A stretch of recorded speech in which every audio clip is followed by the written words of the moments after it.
Assalamualaikum warahmatullahi wabarakatuh. Assalamualaikum warahmatullahi wabarakatuh. Buya Yahya yang saya hormati, begini Buya, kan di zaman sekarang ini banyak yang menjual rumah, mobil atau motor dengan cara kredit. Nah, tentunya harga kredit dan harga cash itu berbeda atau dengan cara leasing ke bank. Nah, cicilan per bulan maksudnya. Nah, apakah hukumnya itu riba atau bagaimana Buya? Dan kalau misalkan riba, bagaimana yang sudah terlanjur? Mohon penjelasannya Buya. Terima kasih. Wassalamualaikum warahmatullahi wabarakatuh. Assalamualaikum warahmatullahi wabarakatuh.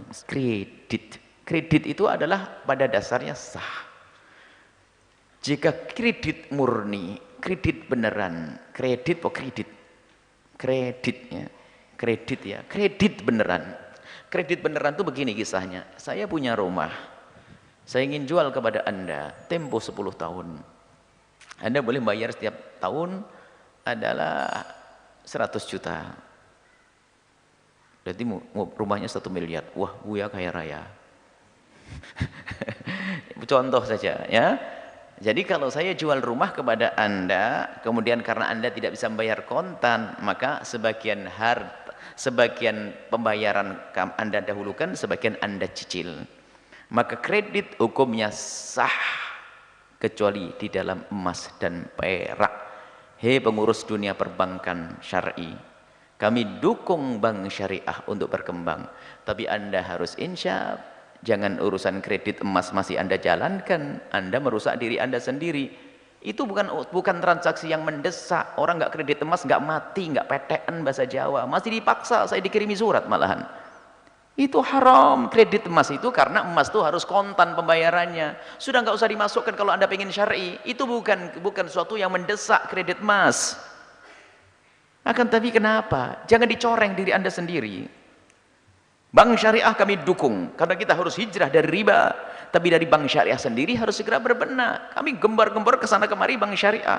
Tapi Anda tolong dong berbenah. Jangan malah mendatangkan produk-produk yang nggak benar. Kredit emas Anda jangan dipercaya, jangan ikut itu. Dia salah, bukan berarti banknya harus Anda tinggalkan. Produknya saja yang harus Anda tinggalkan. Jangan ninggalkan banknya, karena banknya sudah berusaha syariah. Ada beberapa kritik kepada bank syariah yang harus kami berikan. Kritik kepada diri sendiri itu tanda cinta.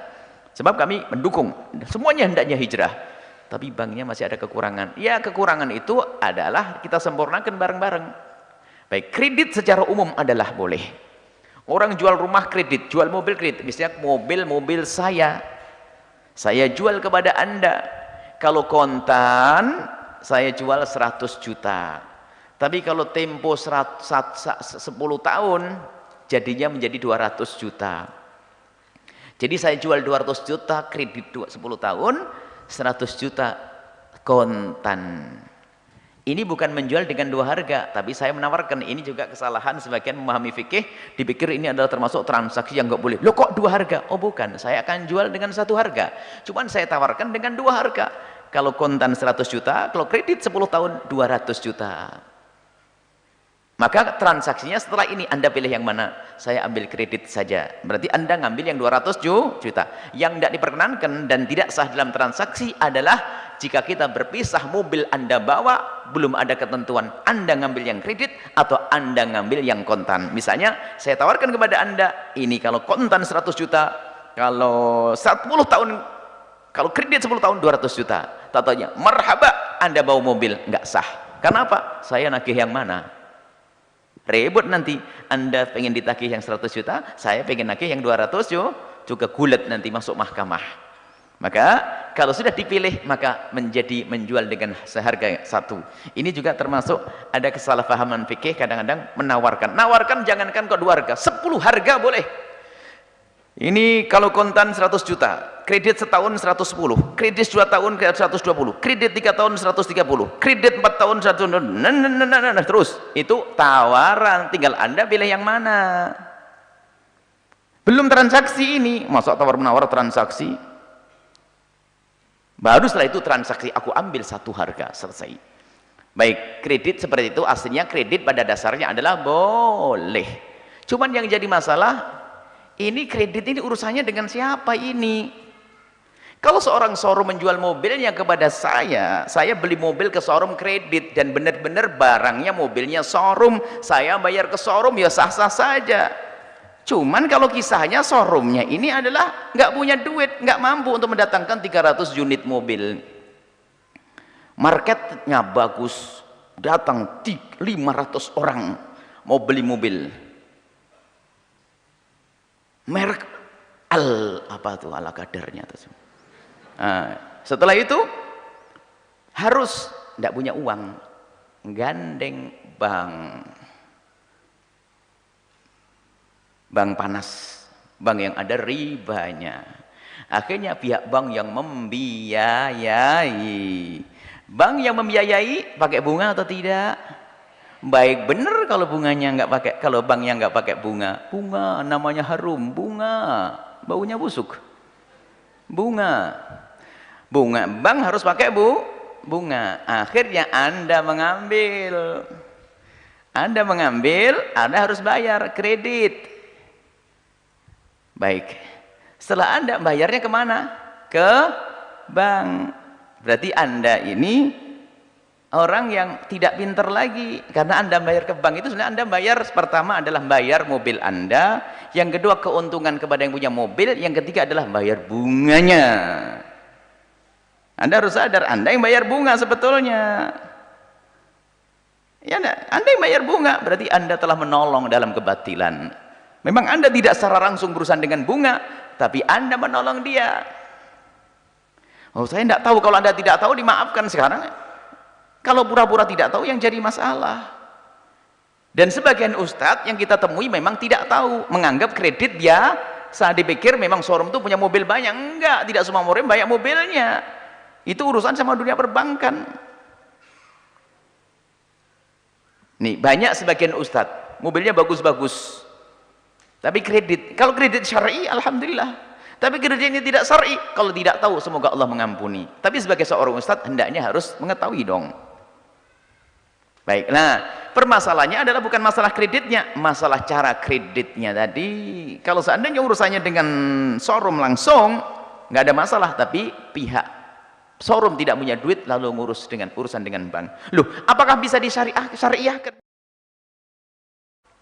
Diatur transaksi yang menjadikan syar'i. Jadi nanti pihak showroom itu mendatangkan mobil, nanti mobil itu dijual kepada pihak perbankan. Kemudian setelah dijual kepada pihak perbankan, tentu harus ada transaksi seperti itu. Kemudian pihak perbankan mengembalikan kepada showroom untuk menjadi wakil penjualan mobil. Setelah itu penjualnya mobil ini urusan dengan bank syar'inya, dan kami himbau bank syariah sudah harus masuk wilayah ini agar saudara kita tidak masuk. Jadi ini babnya sudah bab murabahah. Jadi pihak showroom itu jual ke bank, banknya jual ke kita. Jadi kita urusan dengan bank, banknya jual ke kita. Berarti kita memberi keuntungan bank, banknya sudah urusan dengan yang punya showroom, maka menjadi syar'i. Sebetulnya hampir mirip, cuman yang menjadikan halal adalah transaksi.